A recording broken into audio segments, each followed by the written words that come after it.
Muy buenas a todos, aquí Adolfo Ruiz Calleja en Nueva Guatemala. Estoy junto con mi amigo Agustín Sicilia. Agustín es un coleccionista guatemalteco que se mueve bastante a nivel internacional, yo diría, tanto para comprar monedas, como vais a ver, como también por motivos académico-numismáticos, digamos. De hecho, nos conocimos en Santo Domingo, ¿verdad?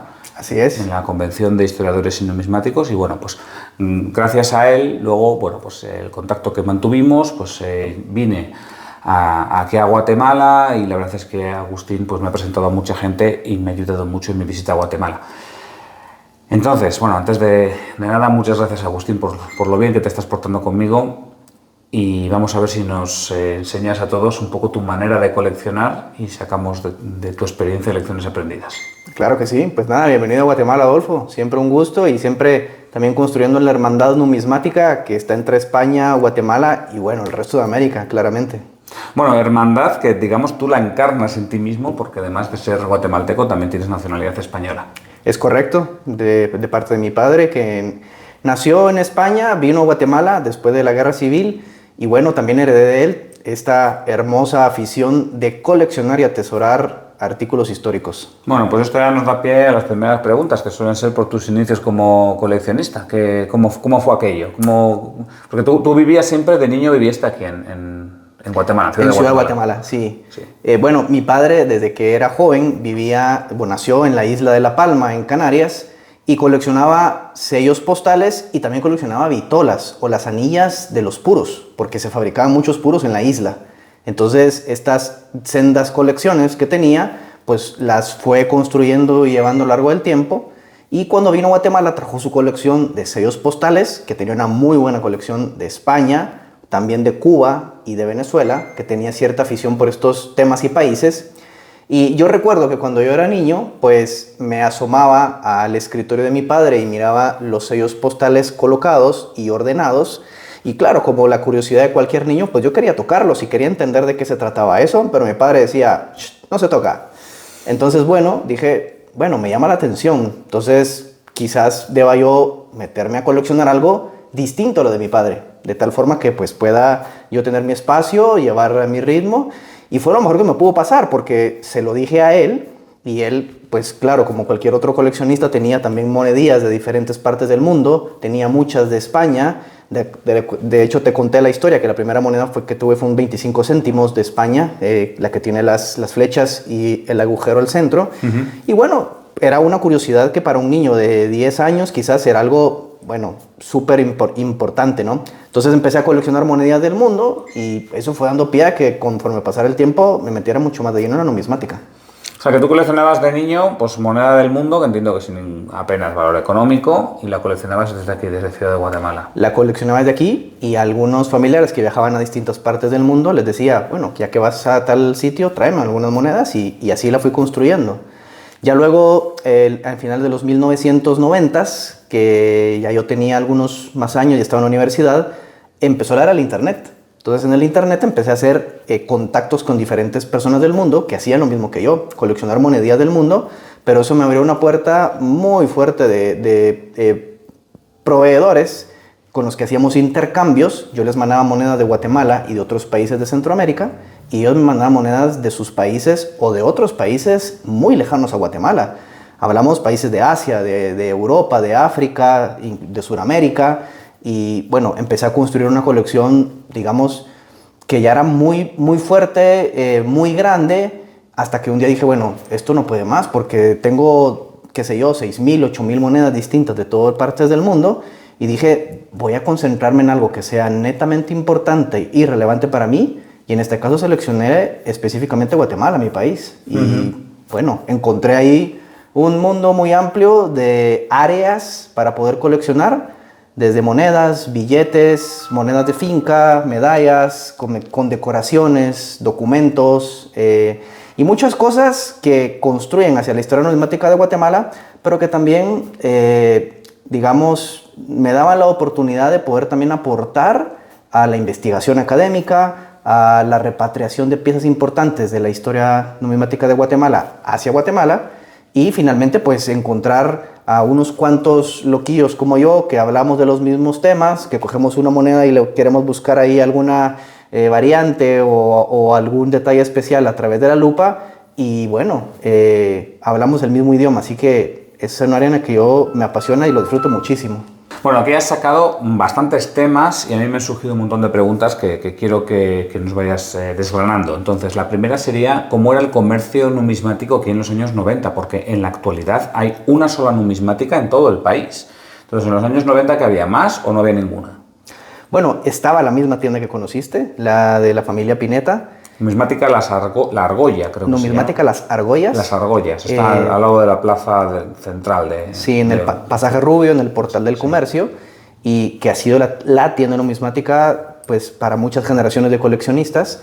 Existían un par de tiendecillas más que empezaban a cobrar alguna fuerza, pero esa era la tienda importante, ¿no? Y bueno, claro, como siempre ha habido algunos comerciantes que más individuales o de forma personal, pues siempre se han movido en conseguir piezas y traerlas a los círculos numismáticos y pues también aprovecho yo para comprarlas. Y luego, ¿tú te acuerdas qué plataformas había ya por finales de los 90 en la web, ¿no? Que pudieses contactar con otra gente? Mira, la más utilizada aquí era eBay, que hasta el día de hoy sigue siendo muy importante, pero en ese entonces tenía algunos comienzos, ¿no? Y quizás lo que me favoreció a mí en ese momento es que muy pocos coleccionistas habíamos aprendido cómo comprar en eBay, que eso requiere pues cierta, digamos, complejidad para comprar una pieza desde Guatemala, que está seguramente en Estados Unidos o en algún otro país, luego pagarla con algún medio electrónico y luego traerla hasta Guatemala. Esa siempre es una complejidad, pero eBay es quizás de aquellos sitios que bueno, ya incluso me indicó el otro día que tenía 25 años cumplidos de ser comprador y ha sido una plataforma en la que he comprado muchísimo. Bueno, pues eso, luego vamos con esas otras plataformas porque creo que todavía siguen siendo relevantes para ti. Luego lo desgranaremos. Luego la otra cuestión es que lo que yo veo, por lo que has contado, es que tú primero estabas coleccionando como el mundo entero, muchos países, luego dijiste, no, mira, me voy a centrar en Guatemala, pero claro, de repente te centras en Guatemala y te vuelves, o sea, lo que es dentro de Guatemala te vuelves a expandir, porque lo que empezó siendo una colección de monedas, ahora estás coleccionando monedas, medallas, fichas, billetes, documentos. Con decoraciones. Con decoraciones, juras, y yo no sé si coleccionas también, no sé, figuritas de algo. Bueno, de todo un poco. Lo que quiero decir es que no tendría más sentido que ya que te has centrarte exclusivamente y punto. O sea, decir, pues moneda de Guatemala y se acabó. Bueno, a ver, dentro de la colección numismática lo que le da vida, en mi opinión, es cómo tú interpretas esos pedacitos de historia. Y esa historia se construye también a través del estudio académico. Y cuando tú ves que son pedacitos de historia, empiezas a encontrar otros pedacitos de historia en otras áreas de coleccionismo. Por ejemplo, periódicos antiguos, boletines oficiales de los gobiernos, libros, obviamente, que te ayudan a documentar, otros medios de pago que existían quizás en épocas de banco privado o de entidades gubernamentales.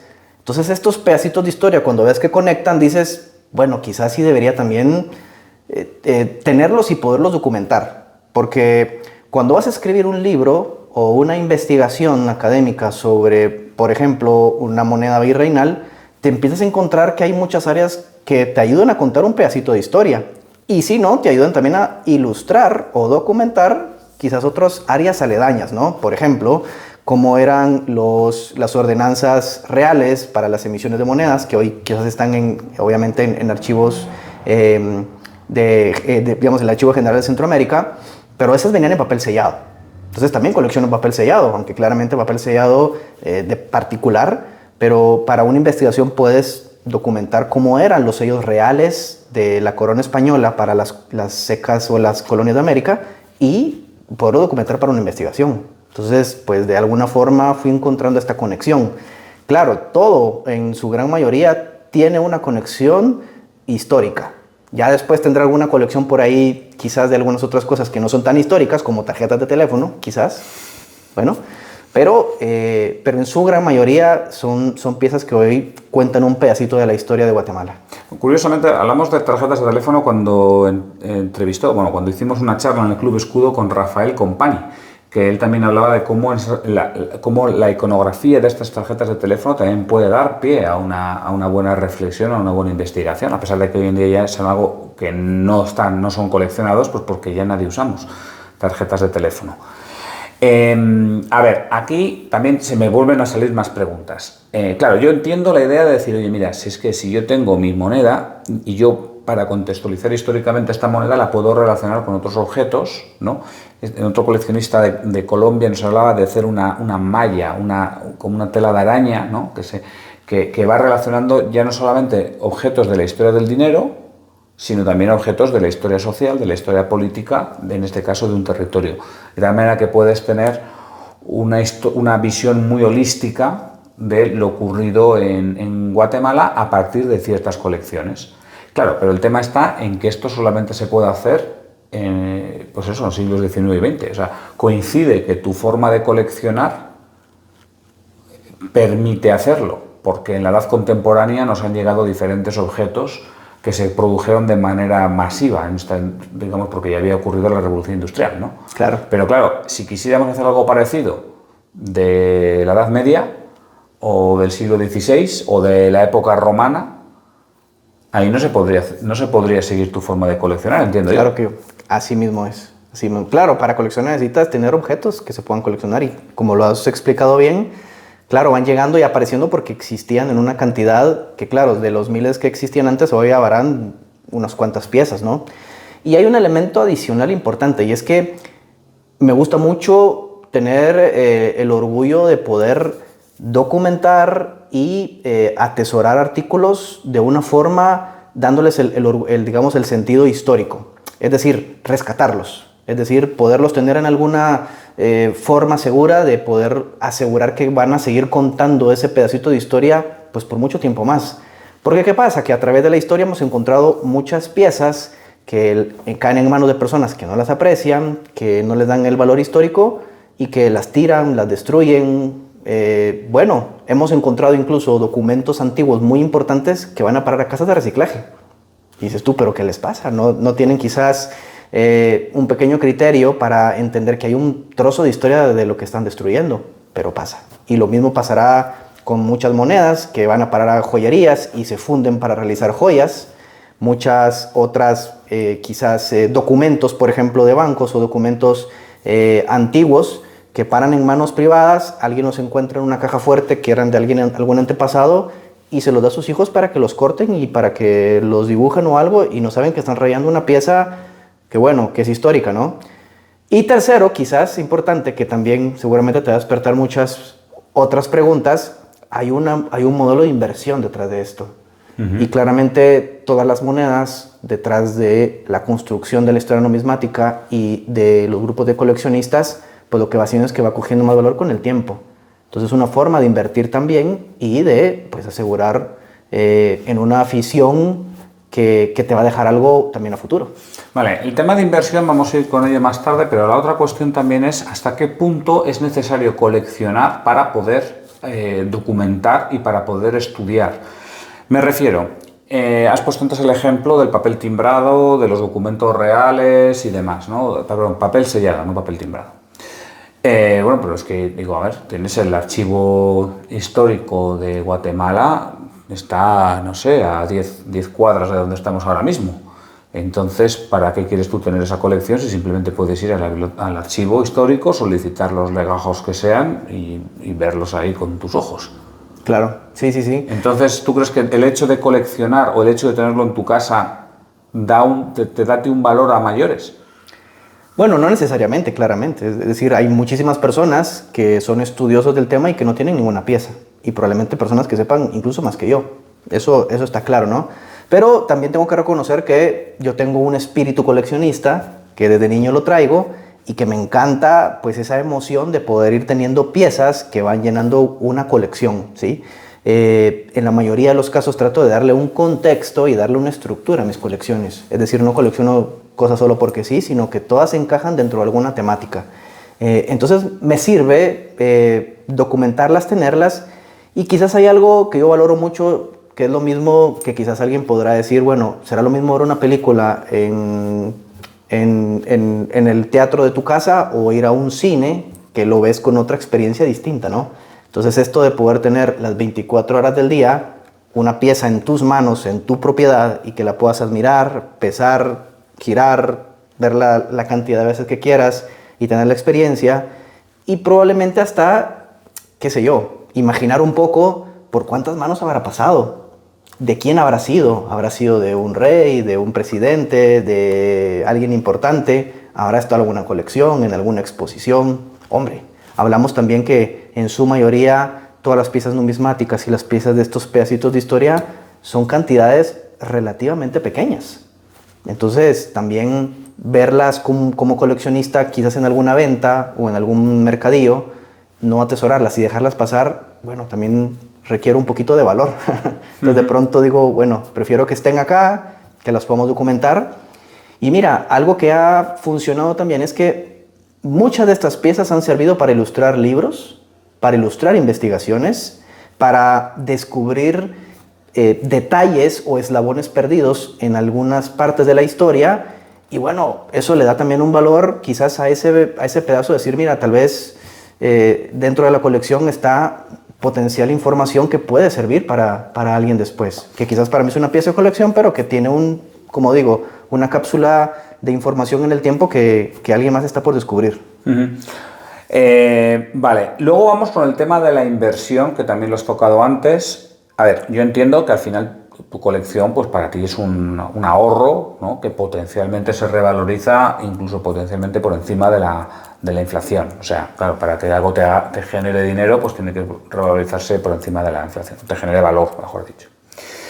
Pero claro, muchas de las cosas que tú estás coleccionando, yo no sé hasta qué punto van a poder ser revalorizadas en el momento. O sea, yo puedo entender que, no sé, si tienes un 8 escudos de 1817 de Nueva Guatemala, pues sí, hombre, eso va a tener su valor, ¿no? O si tienes un peso de un quetzal, ¿no? El primer quetzal, pues eso va a tener su valor. Pero papel sellado o tienes ahí, no sé, documentos antiguos de no sé qué, a lo mejor alguien me tira un jarro a la cabeza y me dice, pero tú, Adolfo, ¿qué estás diciendo? Eso es carísimo. No sé, pero desde luego no va a haber potencialmente mucha gente interesada en documentos o en periódicos guatemaltecos del principios del siglo XX, por ejemplo. Claro. Entonces, yo creo que tu coleccionismo en buena parte va más allá de la inversión. O sea, que hay muchas cosas que tú coleccionas sin pensar en una inversión. Porque si no te centras en otras cosas, entiendo yo. Bueno, sí y no, porque también la clave para que yo pueda comprar algo es que siempre voy a estar 100% consciente de que lo que yo voy a pagar, sea €1 o $1 o 1000, siempre va a ser un precio que yo ese mismo día o al día siguiente puedo vender la pieza y recuperarlo.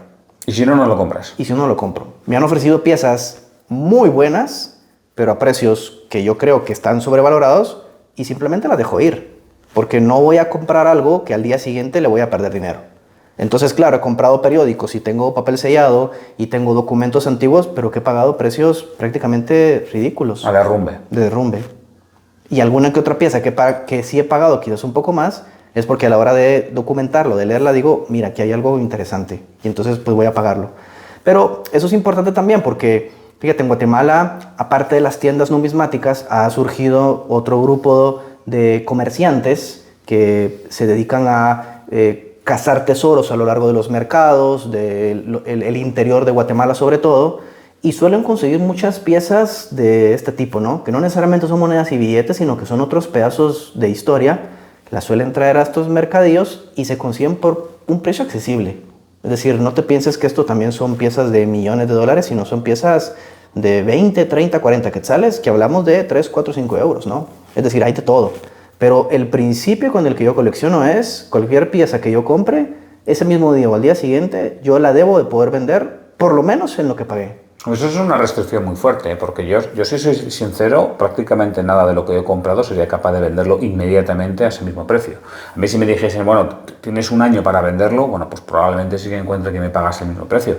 Pero si me dicen, tienes una semana, seguro que pierdo dinero. O sea, eso significa que tú siempre pones el criterio de comprarlo barato o no comprarlo. Claro, y eso explica por qué he tenido en mis manos o he visto pasar en muchas subastas muchísimas piezas muy buenas, pero que simplemente pasan a un valor por encima de lo que yo estoy dispuesto a pagar y las dejo ir. Es decir, no colecciono de una forma desordenada o desbocada, sino trato de conservarme dentro de un método que siempre, siempre proteja mi inversión. ¿Y en cuanto a cantidad de compras al cabo del mes o al cabo del año? Bueno, algo importante es que después de esta etapa que comentaba de eBay, ya conocí el resto de casas de subastas a lo largo de todo Norteamérica, Suramérica y Europa y alguna que otra, por ejemplo, en Australia, y empecé a comprar más. Entonces participo mucho en subastas y, bueno, cantidad es difícil decir, pero vamos, que pueden ser centenas durante un mes. ¿Por qué? Porque puedo comprar probablemente un pequeño lote, te digo pequeño, de 40, 50 fichas de finca, que ya son 50 piezas. Ya. O puedo comprar de pronto un lote de billetes de Banco de Guatemala o de Banco Central y vienen 20, 30 piezas más. Entonces, en un mes puedo juntar pues probablemente una buena cantidad de piezas. Lo que sí te digo es que, por lo menos en mi caso específico, lo que creo que también ha sido clave es la consistencia a lo largo del tiempo. ¿Por qué? Porque desde que tengo 17, 18 años, que ya empecé a coleccionar de Guatemala de una forma consistente, no he parado. Gracias a Dios he tenido la oportunidad de tener siempre un trabajo que me permite cubrir mis necesidades básicas, ahorrar pues para las cosas normales de la vida, una casa y lo demás, y dedicarle una porción importante a la colección. Entonces eso me ha permitido pues mantener un ritmo de compra importante que se ha traducido en hoy tener pues digamos cantidades importantes de cada una de las áreas de la numismática de Guatemala. ¿Y monedas importantes cada cuánto compras? ¿O billetes importantes? Todos los meses. ¿También importantes? También importantes, sí. O sea, aparte de comprarte ese lotecito de fichas, que bueno, a ver, 40 fichas, no sé, a lo mejor valen 200 euros, o no sé, o 400, vamos, pero que no son cosas, no son casas caras. Aparte de ese lotecito, luego también todos los meses agarras alguna cosa y ya de decir, oye, pues esto es bueno. Sí. Y algunos meses más, porque de pronto aparecen cierta cantidad de piezas en algunas subastas y pues es de aprovechar, ¿verdad? Pero también, claro, hablamos de piezas, bueno, de muchísimo más valor. ¿Y vender no vendes nada? No vendo nada. Bueno, alguna que otra vez venderé algo porque lo tengo repetido y porque hay algún interesado, pero dedicarme a la venta como tal, no. Hago intercambios, que eso sí se me ha facilitado mucho porque también me permite tener otras piezas para mi colección y también creo yo que el hecho de no necesitar la venta me permite ubicar la pieza para dejársela en manos de un coleccionista, pues que yo me dé la idea que lo va a apreciar igual que yo. Vale, más cosas. A ver, hemos dicho de canales de compra, vamos a seguir con el tema de compra-venta, ¿no? Canales de compra, hemos hablado de eBay, que dices que llevas 25 años en eBay, o sea que desde el año 99, imagínate.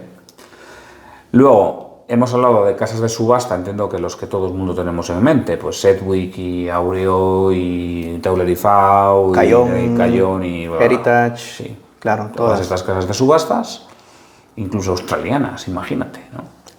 Sí, San Marino, por ejemplo, que hemos hablado, hablamos el otro día de las casas italianas. Francia, por ejemplo, Alemania también, que tiene algún par de buenas casas de subastas. Y también, como te menciono, pues mucho comercio local en Guatemala. Ya lo verás en un evento próximo que tenemos, pues que la cantidad y calidad de piezas que se mueven es importante. Vale, luego tenemos el comercio local y luego me han dicho un pajarito por ahí que compras mucho en Todo Colección. Bueno, pues... Es curioso, porque Todo Colección como que es bastante denostado por parte de muchos coleccionistas españoles, como que ahí no hay más que cosas de rastrillo.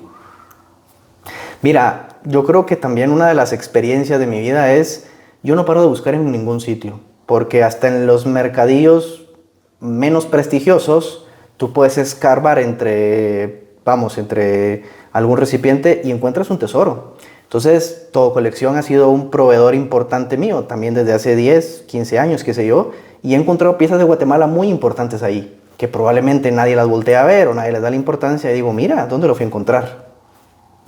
O sea, piezas, digamos, caras o piezas y que, claro, a lo mejor no estaban descritas como deberían o no se estaban conocidas como... Claro, mira, incluso ahí puedes encontrar piezas de casi todo el mundo y una muy buena cantidad de piezas.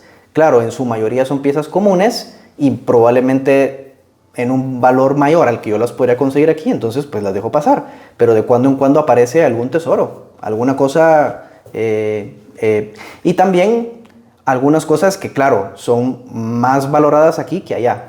Porque, no sé, por ejemplo, algún documento de bancos privados de Guatemala de finales del siglo XIX, bueno, en España no les interesa. Sí, claro. Pero en Guatemala, muy valioso. Así que, como te digo, siempre también construyendo pues, a esta filosofía de repatriar piezas y que esté disponible aquí en las manos de un coleccionista que, como te digo, permita o aporte a las investigaciones numismáticas de todos los compañeros de la comunidad numismática. Y luego te compensa el tiempo dedicado, porque a ver, para encontrar un documento, bueno, no sé, 1 o 10 documentos de bancos privados guatemaltecos en Todo Colección, pues yo no sé cuántas horas has tenido que estar buscando en Todo Colección sin encontrar nada. A lo mejor si echas el cabo, dices, no sé, al cabo de un mes he dedicado 40 horas y he comprado una pieza de 3 euros. Entonces, a lo mejor me he ahorrado 6 euros, pero he dedicado 40 horas. No sé si compensa. O a lo mejor no, a lo mejor a la primera búsqueda encuentras un tesoro. Pero... Claro, sí. Vamos, nosotros con el resto de amigos coleccionistas siempre hablamos también que una muy buena parte de la colección numismática se convierten en vivencias. Y las vivencias tienen que ver muchas veces en cómo y dónde consigues las piezas. Porque así como ha sido medios digitales donde las he conseguido, los he conseguido también en los lugares menos esperados. En ventas de antigüedades, en exposiciones o simplemente de boca en boca con alguien que te dice, pues yo tengo unas monedas que heredé de mi padre y cuando te las muestras dices, bueno, pues esto es algo que vale muchísimo y qué interesante que haya caído a mis manos, ¿no? Entonces, sí que se le dedica algún tiempo a ese y el resto de medios digitales, pero te convierte en una experiencia también de cómo lo compras. Por ejemplo, una subasta, compites con otras personas y si tú coges la pieza o la compras y se la ganas a otra persona y encima la ganas en un precio más accesible de lo que podría valer en otro sitio, pues te da doble satisfacción. Entonces creo que la satisfacción de buscar y encontrar versus el tiempo pues dedicado, en mi caso lo compensa. Además, como te digo, pues también hay un tinte de inversión y además pues creo que puede ser como cualquier otro hobby, pues algo al que lo que le tengas que dedicar tiempo. Lo único es que en mi caso particular, pues es un método de inversión que me trae de vuelta más, según mi criterio, que lo que podría dedicar, pues, qué sé yo, jugando al golf o coleccionando cosas que no tienen valor, digamos, de inversión, ¿verdad? No sé, por ejemplo, personas que coleccionarán por ahí, no lo sé, digamos, recortes de fútbol, por ejemplo. O de reales del mundo. Sí, o figurías o cucharitas, qué sé yo, que al cabo de 20 años siguen valiendo lo mismo y dices, bueno, pues me las disfruté, pero no gané un centavo. Quería pasar ahora al tema de, por un lado, las asociaciones y por otro lado, la investigación, que yo creo que en tu caso va un poco de la mano. Ya hemos hablado de que es importante el coleccionismo, o para ti es importante el coleccionismo, incluso el poseer las piezas, te da una experiencia que te motiva más a la investigación y a la contextualización de las piezas. Pero esto yo creo que tú no lo haces de manera solitaria, sino que eres una persona que está asociada, formas parte de la directiva de la Asociación de Numismática de Guatemala y bueno, lo que quisiera preguntar es cómo esta asociación, no esta concreta, sino mejor dicho, el asociacionismo en sí, te favorece a la hora de coleccionar o a la hora de investigar, o si no te favorece, lo haces como algo altruista para a lo mejor favorecer tú a otros. Es más lo último que has dicho. Realmente, cuando tienes las piezas que son distintas quizás a los que están en las otras colecciones, o piezas que aportan algo de historia, como comentamos el tema de los periódicos, documentos, libros y otras cosas, es fascinante cuando en un conjunto de personas estás hablando de una investigación y logras encontrar un dato que, como mencionaba, aporta algo distinto que no lo sabías. Entonces, otros compañeros, no solo numismáticos, sino he hecho muchas investigaciones con historiadores, con historiadores del arte, por ejemplo, que tal vez no les gusta la historia como tal, pero documentan una pieza de arte o algo histórico y dentro de lo que yo tengo encontramos algo que encaja o por lo menos sirve para ilustrar. Entonces eso le da mucho más valor a las discusiones y a las convivencias con el resto de coleccionistas. También, de una forma muy altruista, yo creo que la numismática o la historia numismática de Guatemala es muy rica, pero muy poco valorada. ¿Por qué? Porque hay muchas personas que están, muy pocas personas que estamos interesadas no solo en coleccionar y llenar álbums, sino en poder investigar y en poder traer datos nuevos a la mesa. Entonces, me gusta apoyar y me gusta facilitar y poner al alcance de otros compañeros piezas que pueden ayudarles a ellos a su investigación sin pedir absolutamente nada a cambio. Simplemente, pues, por el gusto de colaborar y por el gusto de sentir que quien sale ganando es la numismática de Guatemala y por lo tanto pues Guatemala como tal. Fíjate algo importante, Guatemala fue la cabeza de la Capitanía General de Centroamérica, que era todo lo que correspondía desde el sur de México hasta lo que hoy es Costa Rica, y eso también pasó en la época de federación y entonces Guatemala representa a todas estas naciones también. Entonces, la red de investigadores, de coleccionistas y de amigos numismáticos se expande hacia muchos países de Centroamérica de una forma muy cercana y, como mencionabas al principio, también se expande también a otras latitudes de América, de España y de otros sitios, porque de cuando en cuando me escribe alguien y me dice, mira, estoy investigando, por ejemplo, hace poco Matthew Rotley, un investigador inglés que vive en Norteamérica, está investigando sobre Juan Bautista Frenner, un grabador suizo que con el tiempo vino a Guatemala, fue contratado como grabador, que diseñó el escudo de Guatemala, y entonces empezó su investigación para realizar un libro y tuvo la oportunidad de aportarle diferentes piezas, no solo numismáticas, sino también de investigación, para que pudiera hacer su libro. Y lo que gano pues es una mención que, como digo, a mí lo único que me da es el orgullo de saber que ayudé en algo, pero nada más. Y como te digo, el orgullo de saber que a la posteridad, cuando ya no estemos ni tú ni yo, habrá alguien que diga, mira, qué buena investigación la que hicieron. Qué bueno que en ese momento tuvieron acceso a muchas piezas, a muchos pedacitos de historia que contaban e ilustraban y que pudieron hacer un libro como estos. Bueno, aquí digamos entonces también que esta investigación que haces no solamente se queda en el ambiente local guatemalteco, sino que también se expande al resto del mundo. Has puesto este ejemplo, pero bueno, luego estaría el otro ejemplo de la Convención de Historiadores y Numismáticos, que es donde coincidimos en Santo Domingo, donde volveremos seguro a ir a Río de Janeiro en 2025, y luego también que organicéis convenciones aquí. Tenéis la Convención Centroamericana en julio, ¿no? ¿Qué fechas son? El 1, 2 y 3 de agosto. Es 1, 2 y 3 de agosto de 2024. Es la principal convención creo que es cada 2 años que se hace, ¿no? Correcto. Aquí en Centroamérica, y se va a hacer en Guatemala. Bueno, pues yo creo que con esto hemos dado un buen repaso a tu forma de coleccionar y yo creo que han salido cosas muy, muy interesantes. Solo nos quedan las 2 preguntas más sencillas o más difíciles, según se vea. La primera es, ¿cuál es la pieza de tu colección que más te gusta? No tiene por qué ser numismática en este caso.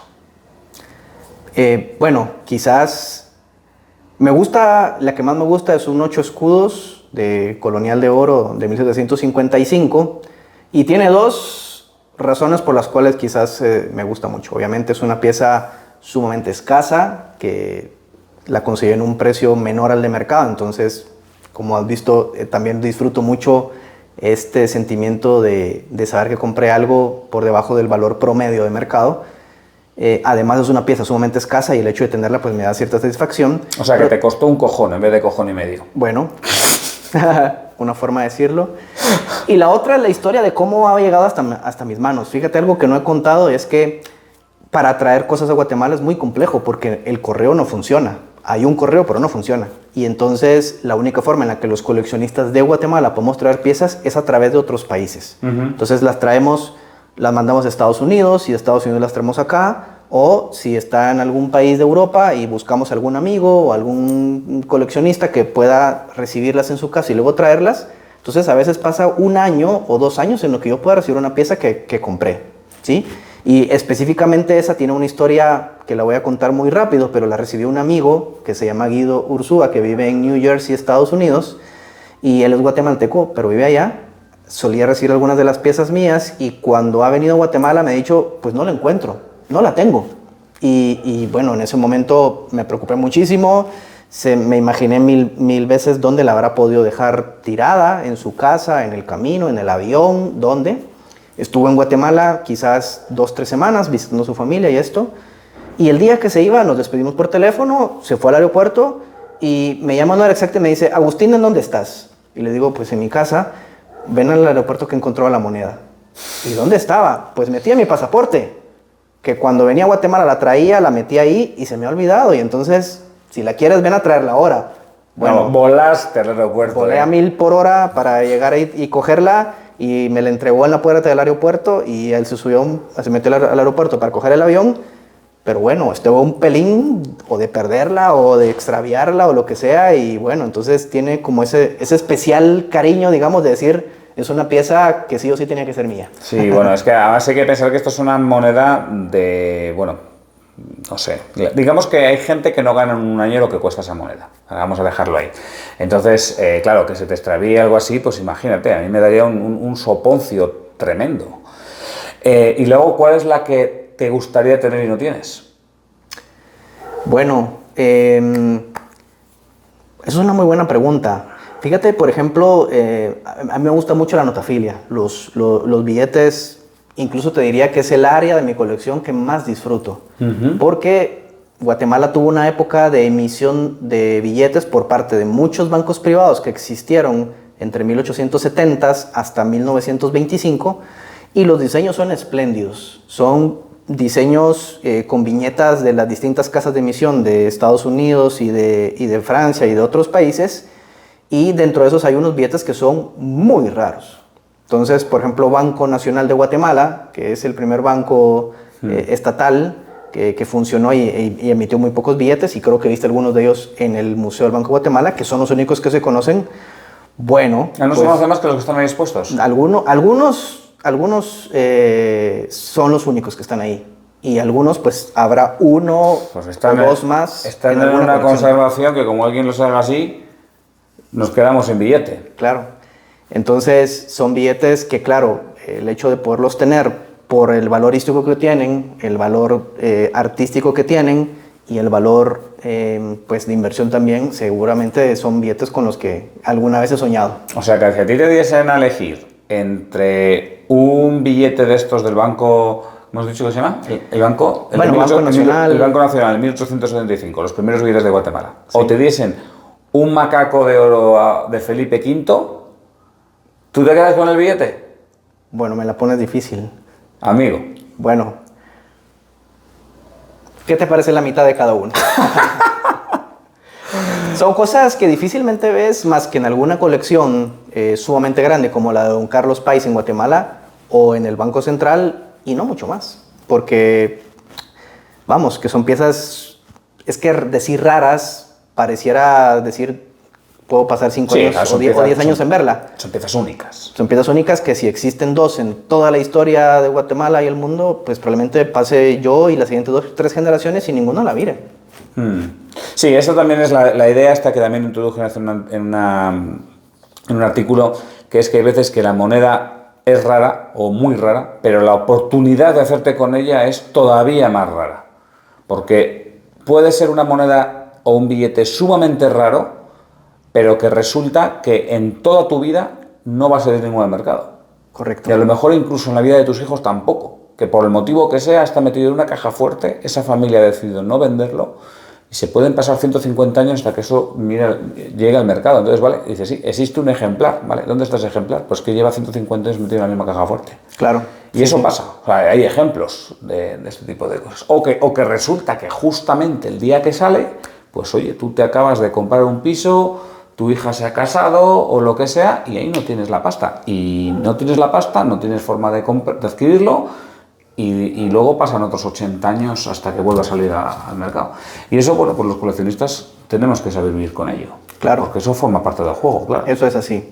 Y mira, a lo largo de todos los años de coleccionar, como te digo, cada pieza tiene un cariño y una historia especial. Entonces, muchas piezas que pueden ser muy raras, quizás las compré en una subasta y llegaron y ahora forman parte de la colección y pues obviamente les tengo un aprecio especial, pero hay otras que quizás no son tan raras o tan valiosas, pero la forma en cómo las compré o cómo las adquirí o de dónde vinieron, pues son pequeñas historias con las cuales nos tomamos un café con los amigos, las contamos, nos reímos, nos envidiamos un poquito porque, mira, por ejemplo, yo recuerdo en Guatemala los primeros billetes del Banco Central de Guatemala tenían la imagen del presidente que realizó la reforma monetaria, llamado José María Orellana. Los y chemas. Coloquialmente le llamamos chemas.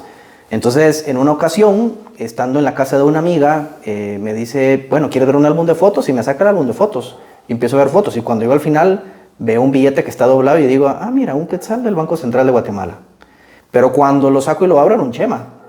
Y un chema ahora vale, pues... Sí, son muy buscados. ¿Cuánto? Son la primera serie de billetes en quetzales, ¿no? Claro. Que son raros, sí. Entonces yo le digo a la persona, ah, mira, pues yo colecciono billetes, este billete es muy bonito. Me dice, sí, es del año en que nació mi madre. Dice, bueno, pues te lo regalo. Mira, llegó, o sea, la historia que te acabo de contar, para mí vale muchísimo más que otro chema del mismo año, de la misma condición, que fui y pagué lo que valía de mercado, ¿cierto? Claro, al final esto es un poco, también se me lo decía una vez una persona así, también un poco romántica como tú, que es un poco como los álbumes de fotos familiares, ¿no? O sea, abrimos cualquier álbum de foto familiar y no son fotos de estudio, no son fotos profesionales, están mal enfocadas, está torcida, pero no las cambiaríamos por ninguna foto profesional, porque son las fotos que nos cuentan la historia de nuestra vida, ¿no? Y en este caso ese billete, claro, al final te está contando la historia, en este caso de tu amiga, de ti, de la madre de tu amiga, ¿no? Claro, efectivamente, y eso vale mucho más que llegar a un sitio y decir, oiga, ¿cuánto vale este chema? Pues este vale 1000, pues toma 1000 y ya está. Sí.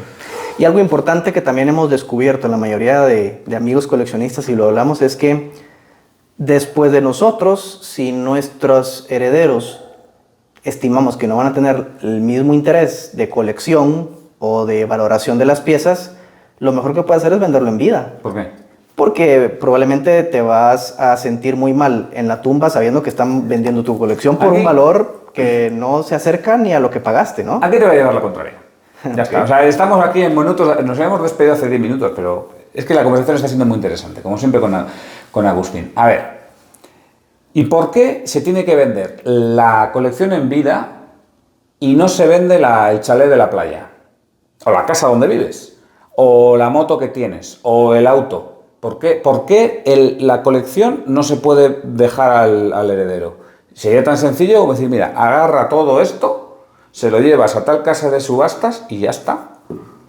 Bueno, en ciertas partes de la colección se puede hacer así, pero como no todo pasa a través de las subastas, sí requieres a alguien que tenga el mismo interés tuyo en dedicarle algún tiempo en venderlo y moverlo y darle el valor a cada pieza que puede llegar a tener. Eso por un lado.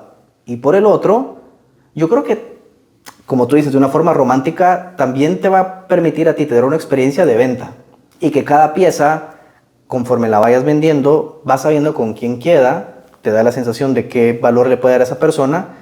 Tú también sabes en tu cabeza si le estás ganando o le estás perdiendo dinero o inversión a través del tiempo, y te da la oportunidad de entretenerte, sobre todo en una etapa que probablemente vas a estar pues, pensionado o jubilado en tu casa. Vale, pero en ese caso es porque ya has dejado de disfrutar de la pieza en sí y has pasado a disfrutar incluso de la venta o de decir, ahora las voy a recolocar, estas cuantas piezas quiero que se mantengan juntas y se las doy a tal persona. Entonces a lo mejor disfrutas el hecho de disgregar la colección.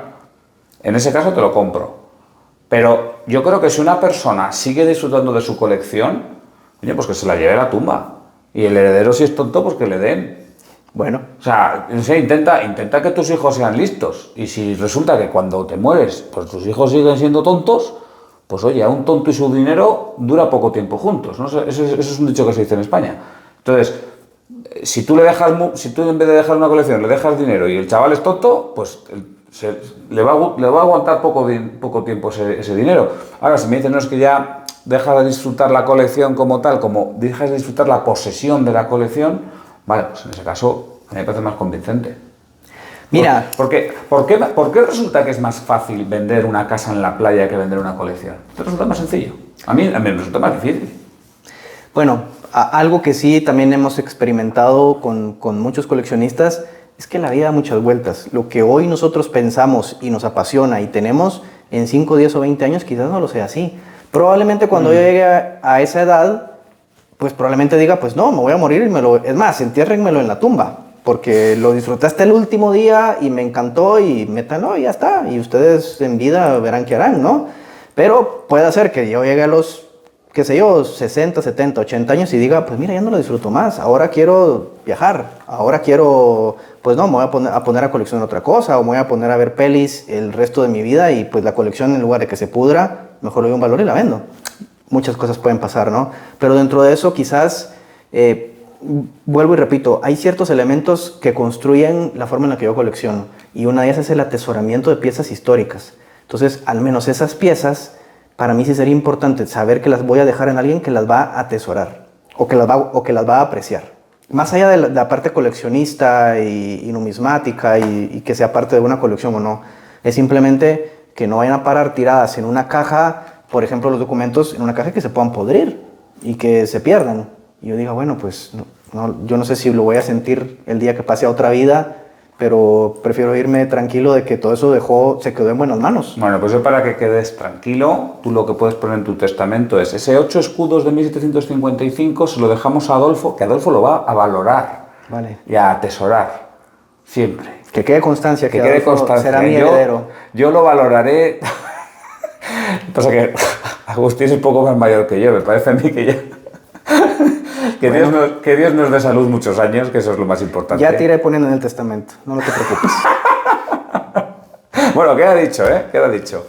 Bueno, yo creo que ya con esto nos despedimos, con estos chistes. Y nada, pues muchísimas gracias, Agustín. Yo creo que ha sido una entrevista, veis que ha sido más bien una charla entre amigos, que es lo que somos. Y bueno, pues yo creo que se puede aprender de esto un montón. Así que nada, un saludo a todos. Muchas gracias, hasta luego. Hasta pronto.